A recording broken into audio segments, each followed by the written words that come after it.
Saving or checking? Savings. 12 hours a day, 6 days a week, Carlos Gonzalez rings up the same routine. Yo abro y cierro el supermercado. Preparar las cajas registradoras para comenzar la venta del día. Atiendo a los proveedores para ordenar productos. Low-paying jobs like this one are how Carlos has been forced to earn a living since he fled Venezuela 3 years ago. But before he came to Trinidad, Carlos's keystrokes churned out a very different product. Award-winning news stories, newspaper editorials, and academic papers at the university where he lectured. Journalists are passionate, they love their career. How does it feel to have moved away from that professional career into this type of work? Sí, he aprendido mucho de supermercado. Estoy muy agradecido de poder tener ese trabajo, estoy muy agradecido con las personas que me dieron la oportunidad, pero a la vez también cuando estás haciendo cosas que sabes que no es lo que quieres hacer, que no es para lo que te preparaste para hacer, entonces te sientes contrariado por eso, pero tienes que tomar una decisión, pues, o sea, va a llegar el momento de hacer nuevamente lo que yo hacía, pero ahora mismo no es el momento. The 49-year-old migrant is among the 40 to 60,000 Venezuelans who have poured into Trinidad and Tobago, according to UNHCR estimates. Carlos, his wife Katty, and their 3 children had a comfortable middle-class life. The couple had paid off their mortgage on their home in Maturin, sent their children to private school, and gone on family vacations.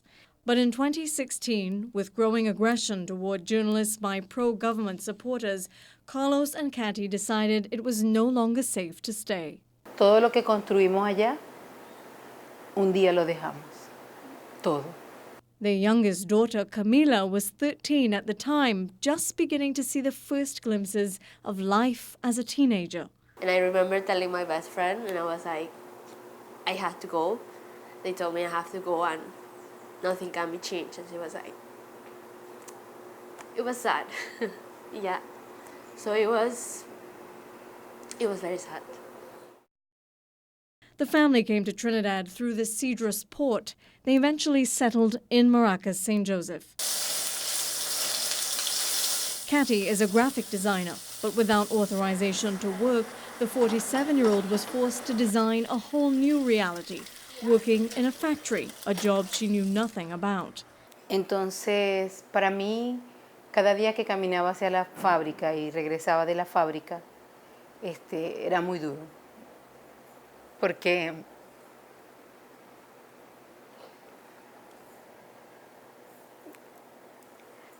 era diferente. Sabía que mis lágrimas tenía que dejarlas en el camino, no traerlas aquí a la casa ni llorar con mis hijos. After 3 years in Trinidad, Carlos and Katty still know very little English, yet they've managed to make acquaintances. They get around mostly on foot. Taxi fare is precious money. On the street, it's hard to escape the stares, especially for Katty and her daughters. In what way is your experience as a Venezuelan woman different from your husband's experience here? Con respecto a los hombres, no sé qué pasa. No sé qué pasa con ellos cuando ven una venezolana. No sé, me pasó en una oportunidad que iba caminando por una acera y un hombre fue y solo quiso tocarme. Y no me sentí muy mal. Camila, who will soon turn 17, is coming of age in this catcalling culture. She isn't too bothered by Trinidadian men, though. What leaves her on edge is a society she feels does not want her here. There was a comment that I really got affected by. It was this girl who said that we were just coming here to take everybody's job and leave them without nothing. No esa. Una que cuesta. They know why they left. Extreme food shortages and power cuts that force groceries to close their doors. Venezuela tiene una lucha, una guerra contra la esperanza. Es como si fuera difícil, aunque quisieras tener la esperanza de que todo va a cambiar. Cada día, cada experiencia, cada momento, es como no puedes tener esperanza. The Gonzalez family's names will be among the thousands entered into the government's migrant registry when it opens on Friday. Permission to work could be their path to better jobs, better income, a better life. But the family sees a message in government's decision to only give migrants legal status for a year, a deadline fast approaching. Es como un ultimato. Te está diciendo que vas a pasar tu último año en Trinidad. Y punto. Porque luego de eso te tienes que ir a tu país.